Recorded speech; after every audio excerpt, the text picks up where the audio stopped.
You are listening to the Malliard Report, a live radio show that ventures into the mysteries of life, as well as the hot topics of the day, either political or business.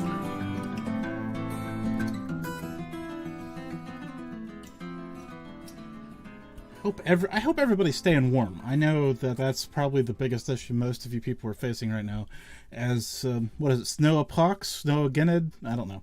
Hits the country. I think I've seen somewhere that 65-70% of the country has snow right now, so for once, I feel the brotherhood with most of the country, so that's all good. So my guest tonight is Chris Van Vliet. No, I messed it up. Chris, help me out here. It's close. Van Vliet. You were so close. You just added a K at the end there. Well, that's probably my bad handwriting, so we're just going to roll it off as that. Chris, I've read your bio several times now, and I don't know how to introduce you, so I'm just going to let you go ahead and sum it up for people. Oh, well, thanks for having me on, Jim. It's such a pleasure to talk to you. I would say that by trade, I'm a TV host, but I'm also a podcaster, a YouTuber, and an entrepreneur. But yeah, I'm one of those people that when I'm passionate about something, I dive all the way into it, and that becomes my thing. I don't check the water depth of the water. I don't check the temperature of the water. I just dive all the way in. Well, that comes with saying you're a wrestling fan, right? Because I don't know too many wrestling fans that are kind of lukewarm on wrestling. You're either in or you're not.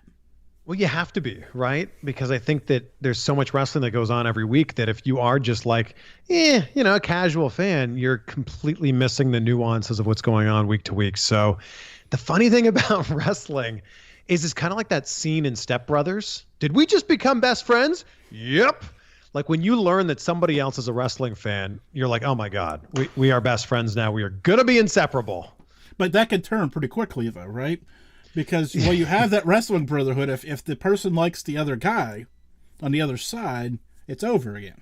Yeah, that was definitely a thing for me growing up. Like, oh, come on, I can't believe you're a Shawn Michaels guy. Bret Hart's the best. Oh, you like Bret Hart. Shawn Michaels is the best. Yeah, there's definitely a lot of that. That's not why I brought you on, but we just have to mix that up a little bit. Okay, since we're here though, who is the best wrestler of all time? Not currently, of all time. Of all time? Yeah. Well, that's so tough, right? I think that's like picking the best ice cream flavor of all time.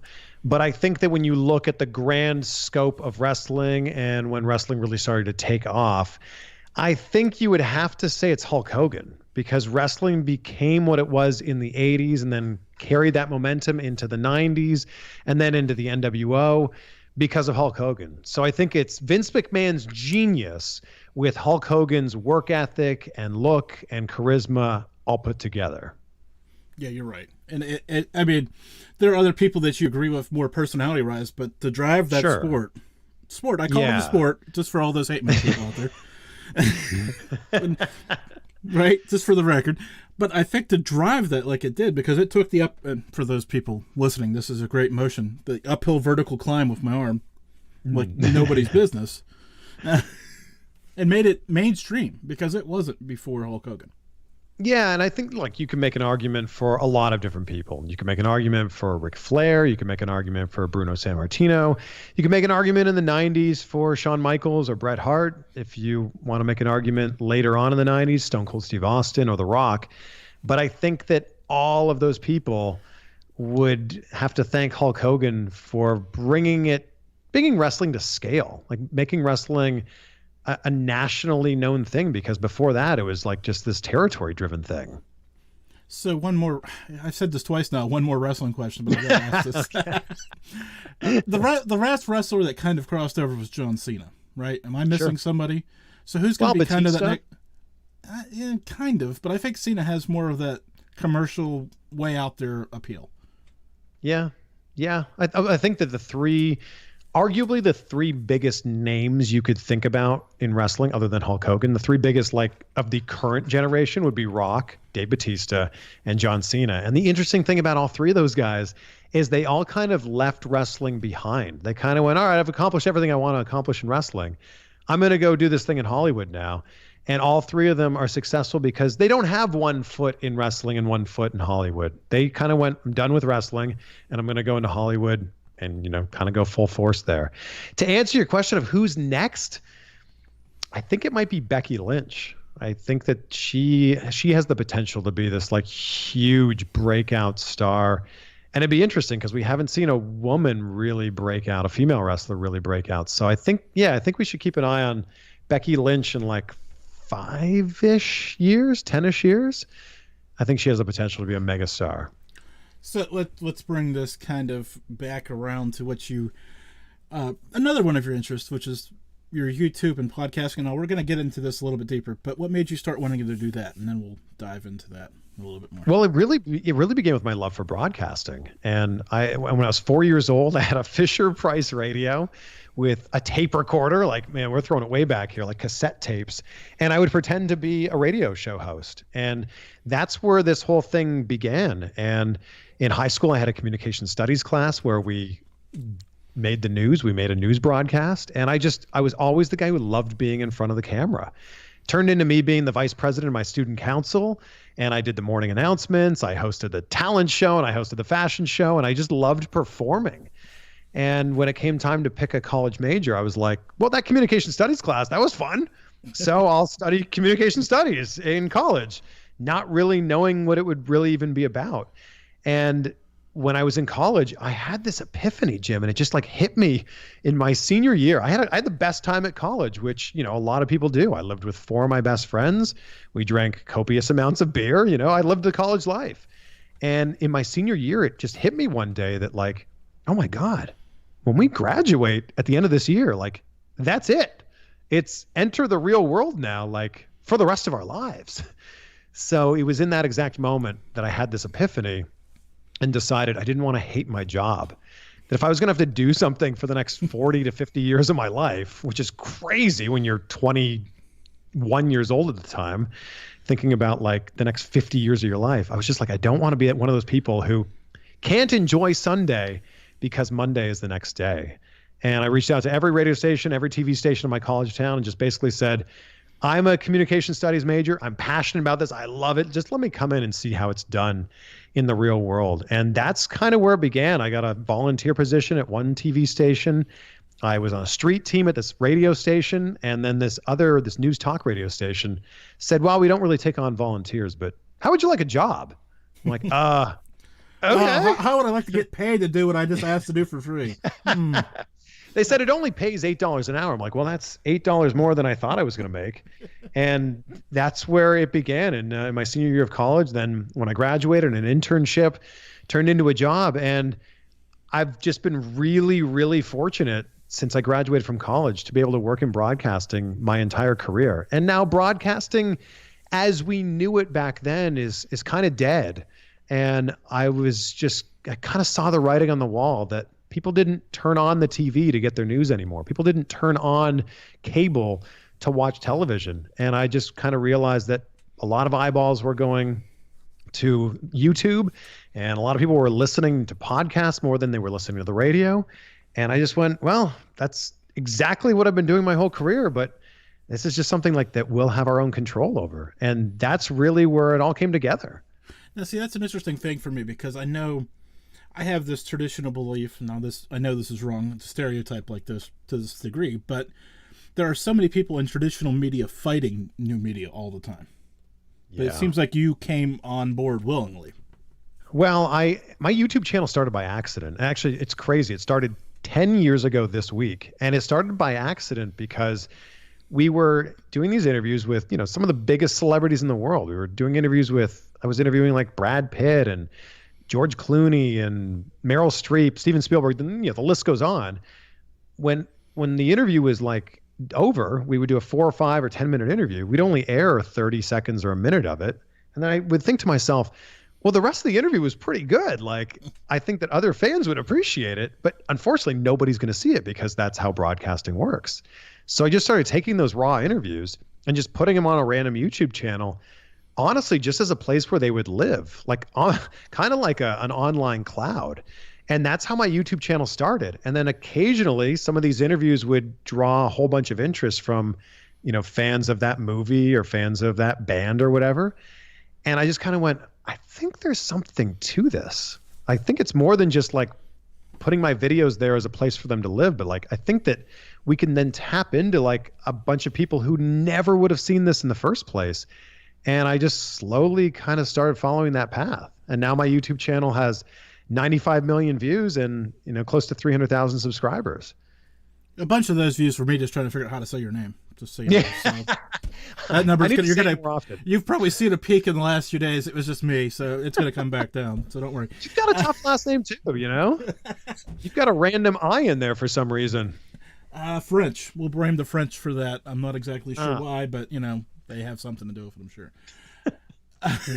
No, but okay. So I followed you probably, I don't know, a while ago, and then you start digging into people, and I found you talking to Kevin Costner about Draft Day on YouTube, and I'm sitting there going, because you're right, you see those 45-second clips of him saying whatever, but you don't see the full length of that. You obviously I know there's more because that's just what I do.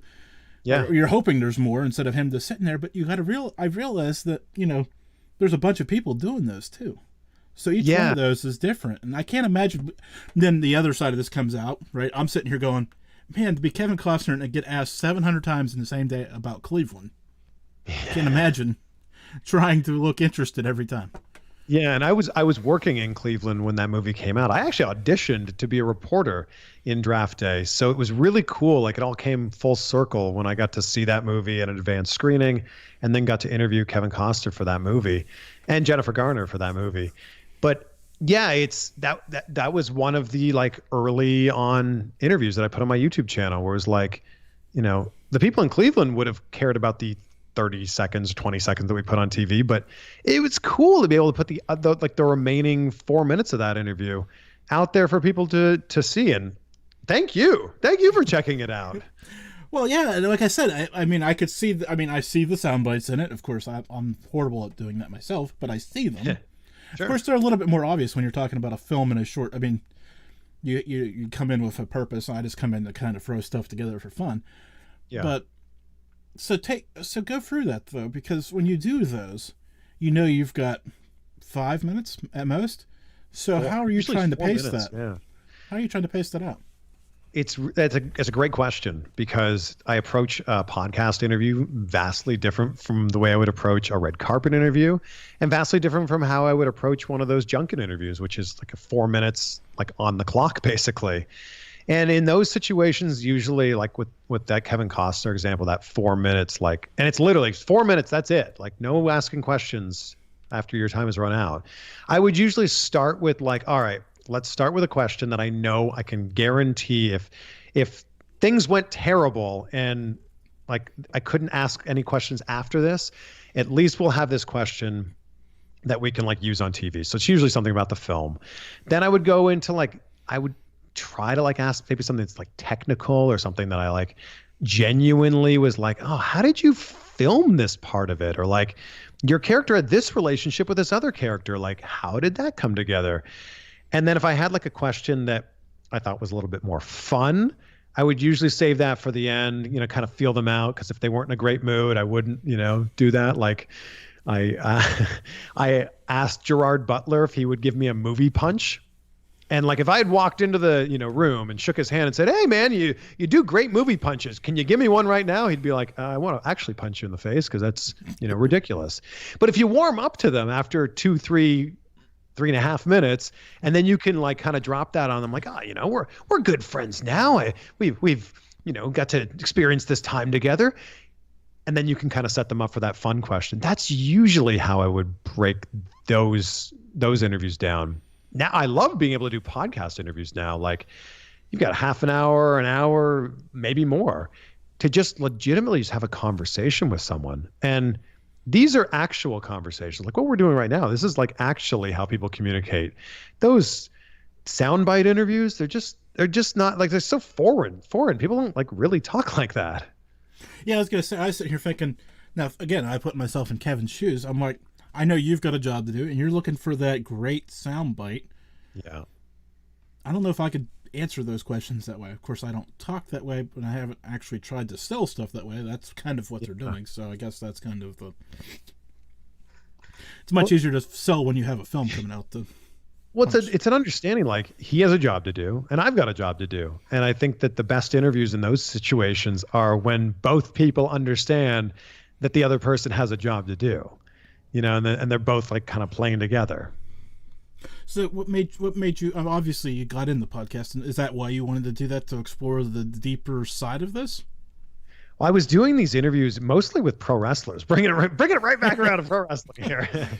But like I was doing these interviews like that, those junket interviews. And then, twice a year, WWE would come to town or Impact Wrestling would come to town.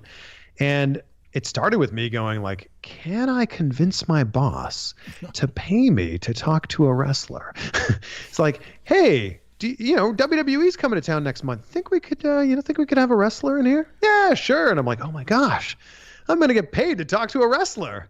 So we would do the minute or so the soundbite that would run on TV. And then I'm like, well, I've got this wrestler here.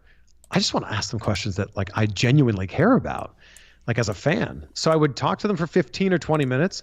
I would put those up on my YouTube channel. And I realized like, everybody's favorite subject is themselves. And that is like doubly true when it comes to wrestlers.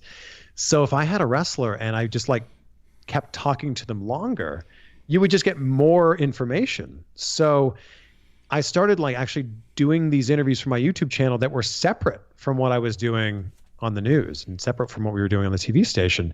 And that was kind of like the genesis of the podcast, just like creating these YouTube videos.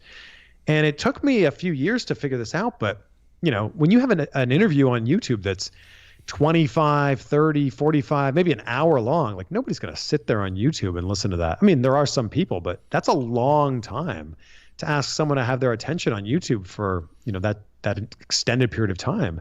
And I started thinking, what if I took the audio from these longer interviews and just made a podcast out of it and just put the audio version somewhere else and could tap into a completely different audience. And that's where my podcast started. It was really just, kind of how my YouTube channel started, just as a place for this to live somewhere else so people could check it out. You're just great at repurposing content. That's all I'm hearing. You just keep, next thing I know, he's good. If only I figured it out in the first place. Like if I had started my podcast back when like Joe Rogan started his podcast, then, we'd all be millionaires here then. Man, well, that's good news for all of us. That all of us, almost said aspiring. That was, ooh. Well, I guess we all are expiring at some point. But oh no, true. I guess just brought the whole thing way down there. But I mean, it's good to see money in podcasting now. Yeah, it is, definitely, because even the Joe Rogans of the world were doing this for years without making anything from it. So, yeah, it's exciting that whether your podcast gets just a handful of downloads or whether you're, a top podcaster with hundreds of thousands or millions of downloads, everybody's able to get a little piece of that pie. And I'm blown away because of COVID right now and seeing people starting their podcast, which is I get very conflicted about this. Me too. I'm with you on this because I think everybody. I mean, it's more accessible today than when you started and when I started, right? Yeah. I mean, it's way out there. It's almost too easy. I don't want to say too easy, but it's. I mean, I could take my phone to my kid and say start a podcast and just not even say any more than that, and they could probably figure it out in the next 15 minutes. Which is good, but there's so much right now. I get concerned that people are going to get too consumed for a while in trying to produce content, and the people that are actually producing good content are going to lose track, and the people that were going out to create content are going to get burnt out on it and not come back and actually consume good content. Well, I say that the best thing about podcasting is anyone can have a podcast. And I say the worst thing about podcasting is that anybody can have a podcast. And I think that the issue with that is that there's really no standard. And I think that's a good thing and a bad thing. The good thing is you're right. You can just hit record on your phone and all of a sudden you're a podcaster. But I don't know the exact number, but it's something like 50 or 60% of all podcasts like end after one episode. And then like 80% end after 7. And I understand it because you know this, Jim. There's so much work that goes into it that people don't realize. And podcasting is such a labor of love. And if you're not going into this absolutely loving every single part of the process, from booking the guests to doing the research to actually recording it to editing it to uploading it to promoting it, if you don't love every single step of that process, then you should just like stop before you even get into it, because it's such a labor of love. You're going to put all this time and all this effort into it, and your first episode's going to get, way less downloads than you thought it was going to get. And you're going to go, is this really worth it? So I'm curious, when we come out of COVID, whenever that happens to be, when we're on the other side of this, I wonder how many of those podcasts that started in COVID are still going to be around when people's, quote unquote, real life comes back. Oh, I'm going to tell you, it's going to half. I would think so. It's basically, the strong are going to survive. And it's also interesting. I mean, it's really interesting to me when you see every celebrity has a podcast coming out like every day. Every day there's a new celebrity podcast. What's always so fascinating to me is when those just kind of disappear. They do no 20, 30. AP Wire that William and Kate have quit doing their podcast. They just disappear, and it's I guess you realized it's a lot of hard work, because it really is. Yeah, and money doesn't fix your hard work. I mean, it may bypass some of the steps for you, but you still have to sit behind the mic and do it. Yeah, and that's the part you need to love the most. And I think that's what I think that's why people get into it. I think that everybody, thinks that they have a voice that needs to be heard. And I agree, but I think it's really important to find what that niche is. And, I've often said, you got to niche down on your niche. Instead of just being me and my friends, we drink beer and we talk about sports. It's niche down 5 more levels. What kind of beer are you drinking? Have an entire podcast about IPAs. That actually would work. And I think that people just think too broad sometimes. Yeah, that's where I'm at right now, thinking too broad. But that's okay. I thought about the paranormal for too many years, and then I kind of got burned out on that. So here we be talking about I'll figure it out eventually, right? Maybe you got freaked out by the paranormal. Oh, no. There's a lot of infighting and drama in the paranormal that I just got tired of, so I said enough. Oh, jeez. Oh. It's bad, man. Anyways, I'm not bringing you into that. Your email will explode if I get you to say something really...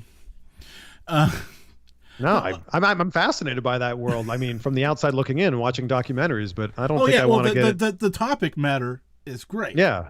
The people in it who think, because everybody thinks they're the top dog and willing to throw other people under the bus to try to get there. Oh, interesting. There. It's kind of like wrestling. I guess now we're back around again. Yeah, I mean, I guess in a certain way, wrestling, really can be related to any aspect of life. Really, there's good guys, there's bad guys. Yeah, there's wrestling and everything. Brian Parsons of the Paranormal News Insider is in my chat room, and we need title belts. Is what we need. That way we know. That way we know who is the actual undisputed heavyweight champion of the world. Oh wait, but how does someone become the champion in the paranormal world? Well, we could sell pay-per-views. Oh my gosh. That model seems to work. Brilliant. You're onto something here.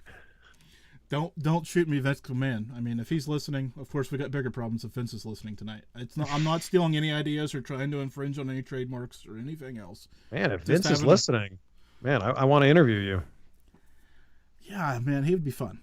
You're probably more the wrestling guy, and I'm the business guy. So we could co-host a show, and it would be phenomenal. Done. I actually want it. So Vince McMahon is the number one person I want to interview, because I'm just fascinated by Vince McMahon, the businessman. Vince McMahon, the wrestling promoter, fascinating. What he's built is incredible.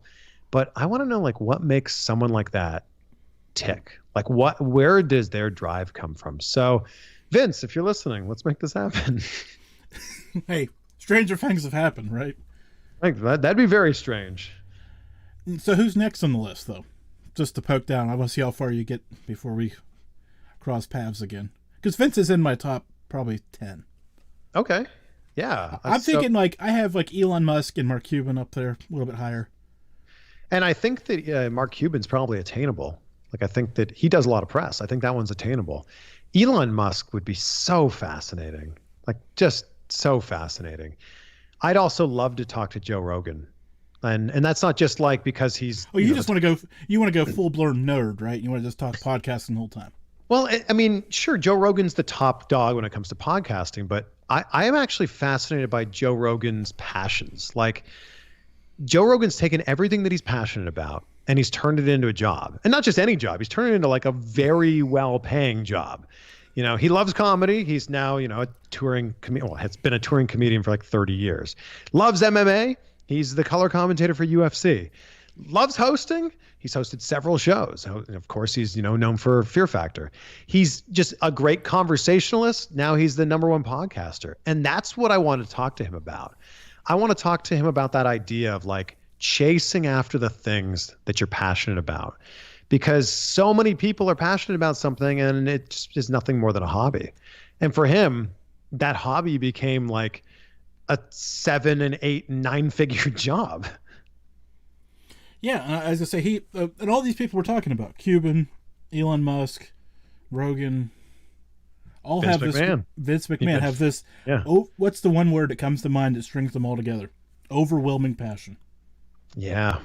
And I think that's the secret sauce of life, is having passion for everything you do. And this comes back full circle to that epiphany that I had in my senior year of college. Like, I didn't want to be one of those people who was just like a zombie going to this job that they hated because, they got 2 weeks vacation, the 401k was all right. Like, I would rather make less money doing something that I enjoyed doing every single day than the opposite of that.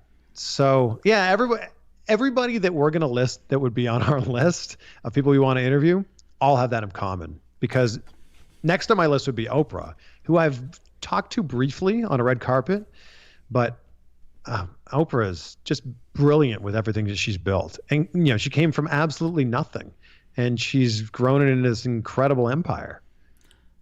So the next one of the people on my list is probably not in yours just because, and I'm not trying to get you in trouble. So first and foremost, be aware, right? This is where this all goes. Just so okay. Is Alex Jones. Oh, that'd be interesting. Yeah. And not because of what he believes, Sure. but because of getting deplatformed from Apple and all these other places. I mean, there's a lot there. And I mean, the arc up of that too, to again coming kind of, I don't want to say coming down, but I guess it kind of is, right? Right now, Yeah. at least. Yeah. I mean, again, passion, and drive is something that he's full of. Yeah, that'd be a really interesting conversation. He wouldn't be on my top 10, but I would love to have a conversation with him because his story has been really, really fascinating, especially when you hear him, like when you hear a full interview with him on like Joe Rogan, it's kind of clear that he's like playing this character. He's kind of, he's like he's playing up what he does on his show. Yeah, that's the interesting thing about him. Like, how much of that is show, literally show, versus what he actually believes, versus what he knows to play on the show. Yeah, how much of it is like Larry the Cable Guy? Like, you know what I mean? He'd be a good guest too, by the way. He'd be a fantastic guest. But like Larry the Cable Guy is nothing like that.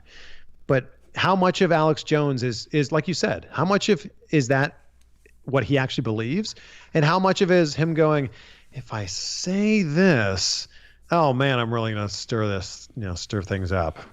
Are you worried about the censorship and the cancel culture and all this stuff that's going on right now? You directly.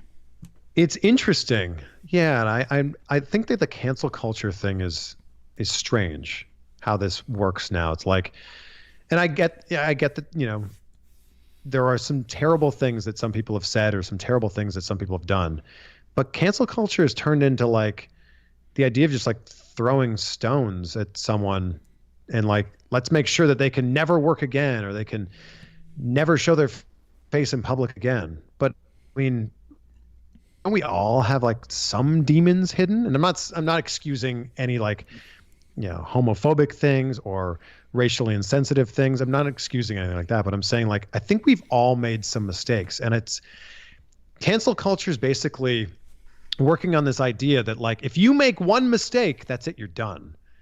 And I don't know, it's a strange, weird thing because there seems to be exceptions to this rule. Like, how is Mike Tyson so beloved he's a convicted rapist.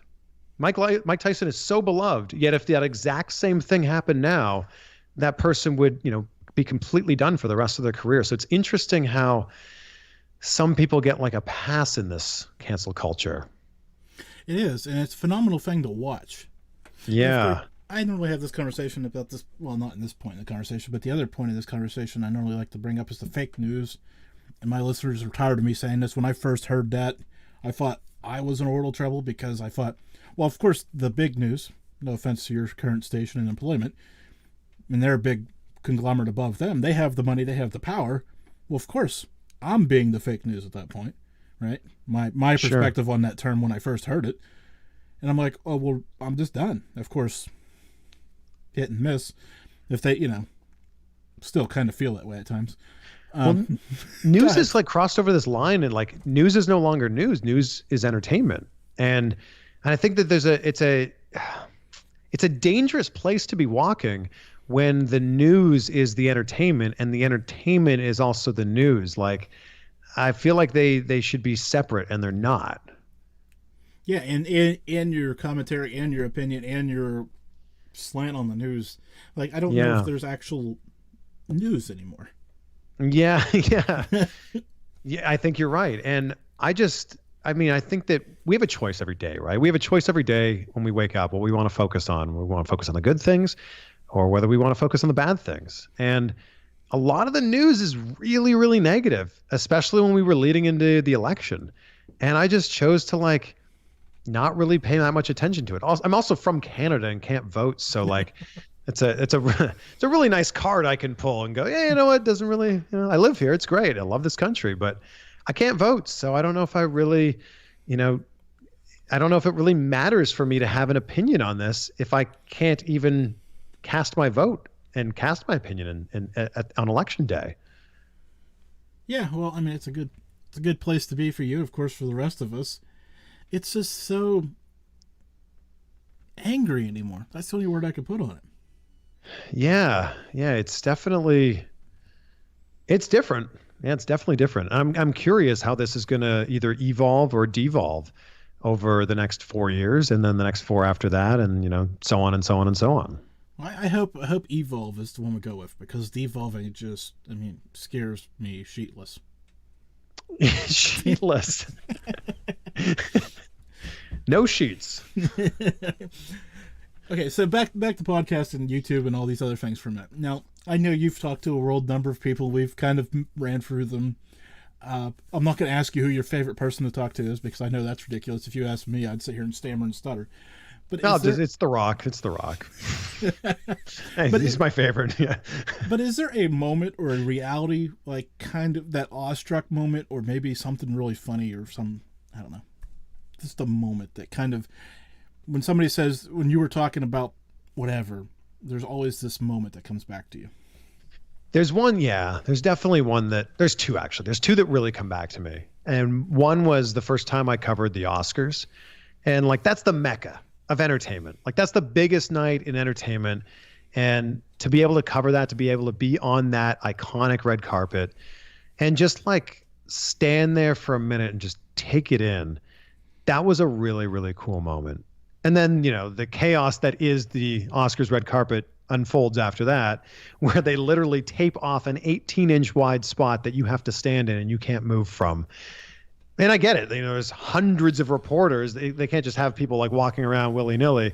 So you've got an 18-inch spot, and then there's a riser behind you, and your cameraman has an 18-inch spot, and that's where you have to stand. So yeah, the Oscars for sure. And another cool moment is so The Rock was number one on my list. Rock was the person I wanted to interview more than anybody. Growing up as a wrestling fan, especially in the Attitude Era, The Rock meant so much to me. In fact, I would ask people questions in my high school just so I could shout, "It doesn't matter," right back at them. The Rock's catchphrase. So after I interviewed The Rock, and he was great, and he was everything you'd want him to be, he's a true star. And they always say you shouldn't meet your heroes, but if your hero is Dwayne Johnson, you should absolutely meet your hero because he's great. But after The Rock, I wanted to interview Tom Cruise more than anybody, because he's really the last remaining movie star who can open a film based on his name alone. And I always wanted to interview Tom Cruise, and he doesn't do a ton of interviews. And I got invited to the Mission Impossible 6 red carpet. So I was like, oh my gosh, like this is huge. Then I found out it was in Paris. I'm like, oh, wow, this just got even better. And then the red carpet was set up in the shadow of the Eiffel Tower. So there was definitely a moment on that red carpet where I walked down the red carpet, the Eiffel Tower's right there, and Tom Cruise arrives on the red carpet, and I see him interacting with the fans. He's, 100 or 200 feet away from me. And it was just like, okay, like this interview with Tom Cruise is happening. And I watched him work the press line and get progressively closer, reporter by reporter. First he was 15 reporters away, then he was 10 reporters away. And the next thing you know, like Tom Cruise is 4 feet away from me wrapping up the interview with the reporter next to me. And I'm like, oh, wow, I'm going to talk to a legend. And yeah, it was a great, great conversation at the end of it. I'm like, do you mind if we took a photo? Oh, of course. Yeah, I'd love to. So I have a photo that I love where it's me and Tom Cruise on a red carpet and the Eiffel Tower is behind us. So that was a really, really cool moment. I don't know how we're going to be able to top that. I was going to say, I don't know how you top that. I was sitting here, because normally, there's always this, you could do, and I don't know what that is at this point. I don't know. I mean, maybe I go skydiving with Tom Cruise or something. Like, I think that's the only thing that we could possibly do that would top that. I don't know if he's jumping out of many planes these days. I don't know. Don't you think? Like, Tom Cruise is one of those guys that wants to do everything. That's true. He does all his own stunts. It's like, oh man, it's mind blowing. Well, so I see in the bio that you're a film critic. Is that somewhat accurate?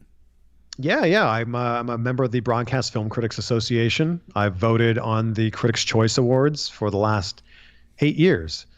So yeah, I'm the guy that when it comes towards the end of the year, I get all the screeners sent to me. So if there's anything you want to see this year, just come by my place. I will guaranteed have a DVD screener of it. I couldn't name. No, this is going to get me in trouble. I am so bad at pop culture and movies that I'm bad. That's all there is. I mean, there's no other way to put it. You could name a few of the like Oscar contenders from last year. You like Tenet. I'm sure you saw or know about the Christopher Nolan film Tenet. No. What? Come on. I seriously, man. First, I live in Western Pennsylvania. Don't have cable. So they don't have movie theaters there? Well, not COVID. I haven't been to my malls are horrendous to start with. So I mean, when was the last time I was in the mall? When was the last time anyone was in a mall? Actually, I do take that back. I was in the mall a couple weeks ago I had to go to Joann Fabrics for my wife. Oh. So, but for my purposes, that in the theater's at the other end, so I have no idea. So I'm movie illiterate. Well, you know who Christopher Nolan is, whether you've heard of Tenet or not. I do. I know the name. Yeah. Okay. Now, if you're going to ask me to tell you a few things about him, we're going to have some problems. But I know the name. I think he's the greatest director working right now. I mean, Memento and The Dark Knight and The Dark Knight Rises and Inception and Interstellar and The Prestige, Dunkirk, Tenet. I mean, I think I missed out on a few there. Batman Begins. Man, what a great director. Well, see, I know a couple of those movies. They're all Batman movies. Well, 3 of them were Batman movies. Well, yeah. Okay, well, half of them were Batman movies. But like Inception and Interstellar are just like mind blowing. Just I don't even know. They're just incredible. Okay, so Mr. Hollywood, while I have you here for a second, I'm trying to say this with a straight face, but can we get some new ideas? Once in a while. How dare you? How dare you? I just listed off the most original films ever. I know, but I'm talking about the Batman series. Yeah. It just seems to all the sequels and prequels of yes, I agree. Like, let's reboot this thing that was popular 20 years ago. I get it. Okay, but on Twitter today, if we're gonna reboot something, it's the 25th anniversary of Happy Gilmore. So, time. Did you see that video that Adam Sandler posted today? And the one that the guy that played Shooter posted. Yes. Oh, I love it. See, the fact that Adam Sandler can still do that golf swing he crushed it. That was so impressive. As a golfer myself, I'm impressed that he was able to do it ever. Yeah. There's so much timing that goes into that. After that movie came out, I of course played hockey growing up in Canada. After that movie came out, me and all my friends would do that at the driving range until they'd be like, "Hey, stop doing that. That's bad. You're going to hurt somebody." But that is not an easy swing to pull off. No, it's definitely not. It's harder than a baseball swing. Oh, yeah, there's so much more timing. You're like kind of crow hopping into it, and then that's so hard. Well, I'm going to go out on a limb and I'm going to say it. Probably the hardest thing to do in sports. Oof. I know. I don't know. I think hitting a fastball might be harder. Yeah, it depends on who's throwing it, I guess. Well, hitting a major league, like high 90s fastball, that might be the hardest thing in sports. You're probably right, but it's got to be up there though. And everyone listening is like, no, like this thing in tennis is harder. No, this thing in football is harder. And agreed, yeah, hitting it like trying to throw a pass in the pocket while you have like large 300-pound men running at you. That's probably really hard too. Yeah. Is Florida really excited about Tom Brady, or are we just kind of overplaying that everywhere else? It's like that big down there, or is it just kind of everybody saying, "Oh, he's huge down there"? The funny thing about sports in Florida is that Florida doesn't really care about sports until the team like wins it all. Look at Tampa Bay baseball. Look at the Rays. Like they can barely get 5,000 fans in there, and then the team wins. It's like, oh yeah, I always go to Rays games. Yeah. So I think that if Tom Brady went and had a mediocre 8-8 season, I think they wouldn't care. But I think it's the fact that he went in and just crushed it, wins his 7th Super Bowl. I think solidifies himself, cements himself as the GOAT. I think that they go, yeah, he's our guy. Well, is Florida more passive about everything though? Because of the mix of cultures from everybody from around the country? It's the mix of cultures for sure, but it's also the fact that it's 80 degrees and sunny and you're like, a few miles from a beach all the time. So I think it's like, we could go sit in this stadium and in that sweltering heat, or we could just go out on someone's boat and drink some beers. Yeah, let's just go do that. I think that that's what it is. I think that there's too many options, and there's a direct correlation. And look, I lived in Cleveland for 5 years. There's a direct correlation between how cold the weather is and how passionate you are about your sports team. Because think about it. Buffalo, Green Bay, Detroit, Boston, Cleveland, Cincinnati, the list goes on. And then when you go into the, are they really that passionate about, their hockey team in Phoenix? I've been to enough Dolphins games to know that no one really cares about the Dolphins there until they start winning. Whoever thought Phoenix was a good place for a hockey team, or Tampa, Great or question. Miami? Great. And they're not even in Miami. They're in Sunrise, Florida. They're like in a little suburb. Yeah, I'm with you. Well, this is the Redskins thing, right? Because they don't actually play. The football team. Yes. Yeah. I don't see. That's how often I talk sports on here. They're from Maryland. Shout out to Maryland, of course. But it's funny. I think it's funnier that not only do the Jets and the Giants share a stadium, they don't even share a stadium in the state in which they represent. Like that one blows my mind. You'd think one of those would have to give credit to New Jersey, right? Just because. You'd think so. Or you think they could have just built a stadium in, I don't know, Brooklyn or something. I don't know. Or Buffalo. Oh, wait. I don't know, like Albany or something. But the fact that they play in a different state, I've never understood that. That's got to be the weirdest sports relationship with its town. It must be. Yeah, it's wild. I'm still blown away by putting hockey in Phoenix. And Wayne Gretzky was their head coach when they started there. I'm like, what we need? Stanley Cup Finals in July in Phoenix. Brilliant. Yep. Nail that down. Nothing says hockey like Arizona in the summer. How much air conditioning can we get? Because we're going to need a bunch. That's the thing I've learned about spending time in Florida is that you have to dress for the indoors. Like you're so used to everywhere else. Like, oh man, it's like, it's 75 degrees outside. I'll wear shorts. And in Florida, you'll wear your shorts and then you'll be freezing because everything's overly air conditioned. Which blows my mind when I hear overly air conditioned.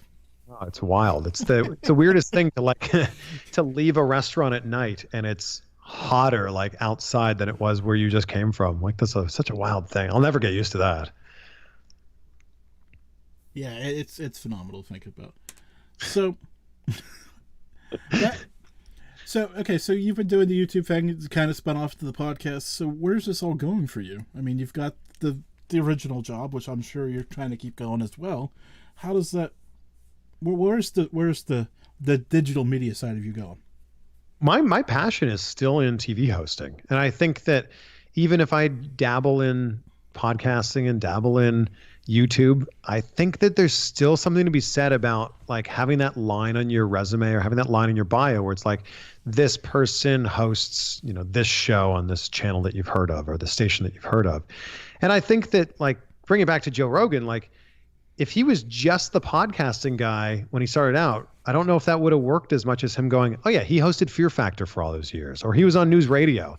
And I think it's important to have like that cornerstone. So I still very much want to like host a TV show that I'm like super, super passionate about. And that's what it is for me. That's what I'm driving after, because we're living in a world now where you started the interview with this. You can't be defined by just one thing anymore. You're a radio host and a TV host, and you're a YouTuber, and you're a podcaster, and you're an entrepreneur. I also have a bass fishing company. I'm super passionate about bass fishing, so I started a bass fishing brand. I have that on my notes. I just hadn't figured out how to weave that in because we've kind of been. Well, there we go. You've kind of you knew what you were doing here. Okay, so you're gonna have to build a bridge for me here because I've got all these entertainment and wrestling and media things, and I've got bass fishing over here on the other hand, and I'm trying to draw the connection, but I'm falling a little short. And I'm super aware of how juxtaposed these two worlds are. Like, but I've always just really loved bass fishing. Ever since I was 4 years old, I caught my first fish. I caught a rock bass, and I was this is a real fish for those people out here who have no idea. Yeah, of course, a rock bass. Just continue. I'm sorry, I had to clear it up for the record. You got a rock. No. Pardon the pun. I was hooked, and I started fishing in my first bass fishing tournament when I was 14, and then every summer, where I grew up in Ontario, Canada, I was fishing in bass fishing tournaments. And that was a really big part of my identity. Like while I was also playing like baseball at the highest level when I was 15, 16, 17, I was also like bringing a fishing rod to the baseball tournaments. And I would like fish in between games. Like I was that passionate about it. So my tournament fishing partner and I saw a possibility. Like we saw a hole in the market. And we were like, I think we could like create a product that would fill that hole. So when you're fishing with a plastic worm or a plastic bait of any sort, you need a weight to sink it down to the bottom. And for years it was lead, but lead's like terrible for the environment. It's also like a big bulky weight. And the alternative is tungsten. So we started a company called Woo Tungsten, WOO exclamation mark tungsten, Woo Tungsten, where we sell tungsten fishing weights. And we've had this for 5 years now. And it's been a really fun thing growing that and also growing everything else. Because I've learned so much from, being the co-owner of a outdoors brand that has been able to be like paralleled in other aspects of my life. So it's been really fun. And again, if you're passionate about something, this comes back to the Elon Musk, Joe Rogan, Oprah conversation. If you're passionate about something, like there is a possibility now in this wild world that we live in with a supercomputer in our pocket where we can earn money from it. So easy follow-up question. Where do people go to get the Woo? Sorry. Woo.com. It's that easy. I figured it was, but I kind of totally lost my train of thought when I just kept seeing Ric Flair in my head and it just wasn't working. It's also the thing that you yell when you catch a giant fish. Like when you catch a big fish, you're freaking out. You've worked all day, all week, sometimes all year or your whole life for that fish. Woo! Yeah! The other cool thing, Jim, about Woo is it's so contagious. Woo! You just feel like you want to echo it back. Woo! That's what I'm saying. That's why I got the picture of Ric Flair in my head and my mind just went, bleh, that wasn't where I was Okay, so now, serious question about fishing, though, because we're here. I mean, you grew up in Canada, you lived in Cleveland for a while, you're now down in that South Florida area. Obviously, very different types of fishing along the way. Go ahead, give me a little bit about this, because I'm interested, because I don't get out much. Well, so for anybody that's ever been to Ontario, if you go about an hour north of Toronto, you've got a string of lakes there called the Kawartha Lakes. So in the summers are beautiful in Canada. So in the summers, that's where I would fish. That's where I did all my tournaments. When I moved to Cleveland, I was like, well, I guess I'm not going to be fishing for a while. And then I went, oh, but wait, Lake Erie is right there. And Lake Erie is one of the greatest smallmouth bass fisheries in the world. So that's actually where I bought my first bass boat, because up to that point, I was just like riding with my friends or fishing out of their boats. But I was like, no, I want to do this. So I bought a Skeeter, and that was my first bass boat. And man, Lake Erie is scary. Lake Erie is like going out on the ocean. Like, that is a scary lake sometimes, but it's well worth it because it's some incredible fishing. And then when I moved to Florida, I don't really do much saltwater fishing. I don't really do anything really in the ocean, but I was like, Lake Okeechobee I didn't realize this when I accepted the job in Miami. I'm like, Lake Okeechobee is like an hour and a half from where I'm going to be living. And Lake Okeechobee is arguably the best bass fishing lake in the world. Like, a lot of people will, man, I'm going off on way too much of a tangent here, but no, that's what I wanted you to do. Kind of give me some of this, the serious stuff that I don't know. Lake Okeechobee is one of those lakes that, like, people will take like a week-long vacation to in the hopes that they'll catch the fish of a lifetime, because a 10-pound bass is the fish of a lifetime, which I've never caught a 10-pound bass. I've caught a 9-pound largemouth bass. I've never caught a 10-pounder, but there's all kinds of 10-pounders that live in Lake Okeechobee. So people will like take week-long vacations there like every year in the hopes that they'll catch these giant bass. And that's right in my backyard. It's an hour and a half away. So yeah, it's been a really cool thing. Although the funny thing about owning a bass fishing brand is the more time you spend on the water means the less time you're growing the business. So there's been, since we started the company, there's been this like, yeah, it's kind of gone upside down, where I'm spending more time working on the business and less time actually catching the fish, which now that I say that out loud sounds ridiculous. So I think I need to correct this. You need to get out there and put some Instagram posts together using the product. I think is what I'm going to encourage you to do. That's right. Yes, it's all a write-off, right? Well, it's got to be at this point. Yeah, it is. It's literally a business trip. So, dumb question: have you ever been ice fishing? Of course. Yeah. I don't ice fish a ton, but yeah, well, I mean, now you might have to if this weather keeps up. You might have to break out a shanty and. Ice fishing, like, the thing about fishing that's great is you can like move from spot to spot to spot. Like, if you're not catching them here, maybe we go a little shallower, maybe we go a little deeper. With ice fishing, you're, for the most part, like, I'm not that hardcore. I don't have like an auger and a snowmobile, but for the most part, like, you're in that hut in the middle of the lake hoping that there's some fish near you. So it's fun. It's just not the same type of fishing. That's more of like, enjoying the time with the people that you're with. Yeah, I was going to say, because when I was a kid, probably 5, 6, we're out in this lake. They just put the big hole in it, and then there's this other, we're a group of people, right? And they're building a fire inside this little shanty thing, and I'm like, we're on a lake with a fire. Oh, no. Wow. Yeah, I never kind of agreed to go back on that. I mean, there was no problems that first day, but it's just kind of always kind of felt weird. Of course, they had this like metal thing that was up off the ice, but still, okay. I mean, it kept it warm in there, so you know what's happening when it's warm in there, right? Well, the ice is melting. Well, eventually, right? I guess if it's thick enough, it doesn't matter, but it's still. I don't like ice that much, I guess is what I'm trying to say. Yeah. Look, I don't like ice or snow anymore, which is why I'm thankful to live in a place where there's palm trees. I was gonna say, if you have to worry about ice fishing. I'm probably having 70-degree weather, so I really can't be concerned. The funny thing in Florida is like their definition of cold, and I put cold in massive air quotes. Cold in Florida is that you can't wear the same clothes indoors that you can outdoors. Like, oh man, had to put a hoodie on this morning. Really cold. When you left Cleveland, did you just leave all your clothes there and just bought new stuff when you got to Florida, or? I definitely there were a few winter jackets I just gave to my buddy. I'm like, yeah, I won't be needing these anymore. He's like, really? I'm like, no, I don't think so. Okay, so I haven't done this yet, which is the other thing that I really need to do for you. Where can people find YouTube, podcasts, everything else that you do?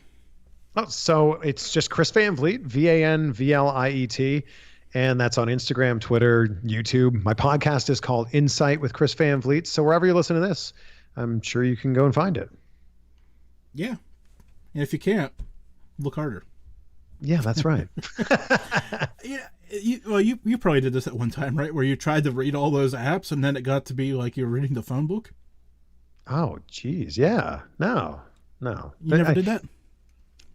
I think when we all started, we're like, yeah, you can find it on Spotify, Stitcher, Google Podcasts, and you just keep listening them off. You're like, wherever you're listening, wherever you listen to podcasts. And I had a realization like a few times after I did that, like you can listen to us on. And I'm like, it hit me like a ton of bricks. If you are already listening to me, this list of things doesn't really matter to you because you're already listening.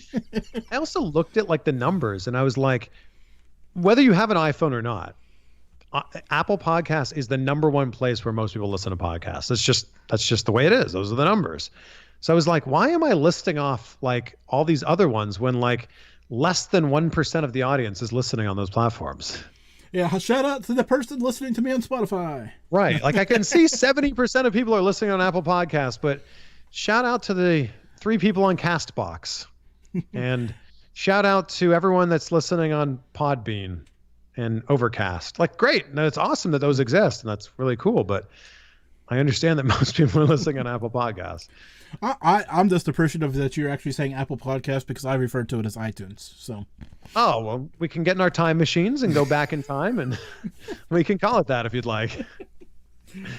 That's the worst part of this, right? Like that's been the biggest switch though of all these brands and all this other stuff. Like, and it's the one that I mess up. Yeah, I guess you could still listen to it on iTunes, can't you? No, they've moved us to our own little app. That's right. Well, as they should. Yeah, we can't be intermixing with their music. Of course, now the funny thing is, they split them, right? And now Spotify and Pandora and everybody else is like, let's merge them together. Yeah, right. Oh, so. Tell me about doing the TV show. I guess we got a minute and a half left, but I haven't talked about TV at all, and I kind of am fascinated by that. What's your normal day like when you're doing that? I mean, it's get into the TV station and kind of figure out what's on tap for that day. But the cool thing is no 2 days are the same, which is why I love what I do. And sometimes it's interviewing a celebrity. Sometimes it's literally swimming with alligators. Like I did a segment where I was in the Everglades, like swimming with alligators. And sometimes it's like reviewing a movie. So that's the cool thing. And I think, I've hit on this a few times, but I think the most important thing is find something that you love. Find something that you're passionate about, and then try to figure out a way to make money around that. And I feel like incredibly grateful every single day that I'm able to do something that's like fun and active and different every day. And like I start and end every day with gratitude. And how could I not be grateful for a job that I enjoy, having great health, and having an awesome family? Well, Chris, hey, I'm going to end it right there and say thank you so much for putting up with trying to get this all together. It's been fun. That's the nature of the beast, though, right? Yeah, thank you so much for having me on, Jim. I really appreciate it. I appreciate you, and we'll talk again soon, I'm sure. Absolutely. Have a good night. Thank you so much.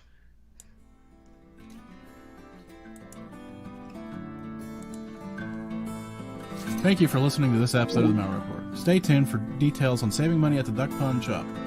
I hope you enjoyed this report. Please subscribe so that you can join us again. And if you appreciate the show, leave us some stars or a review. For more notes from this show or other great shows, check out Malliard.com. A reminder, the views and opinions of this show are those of the host and guest and do not represent any sponsors, affiliates, or any other partners of the Malliard Report. Now for your money-saving tip. Promo code Malliard at checkout of duckpondshop.com. where you can get your t-shirt, coffee mug, and other great products. That's promo code Mallard at checkout, duckpondshop.com. Until next week, stay safe and keep quacking.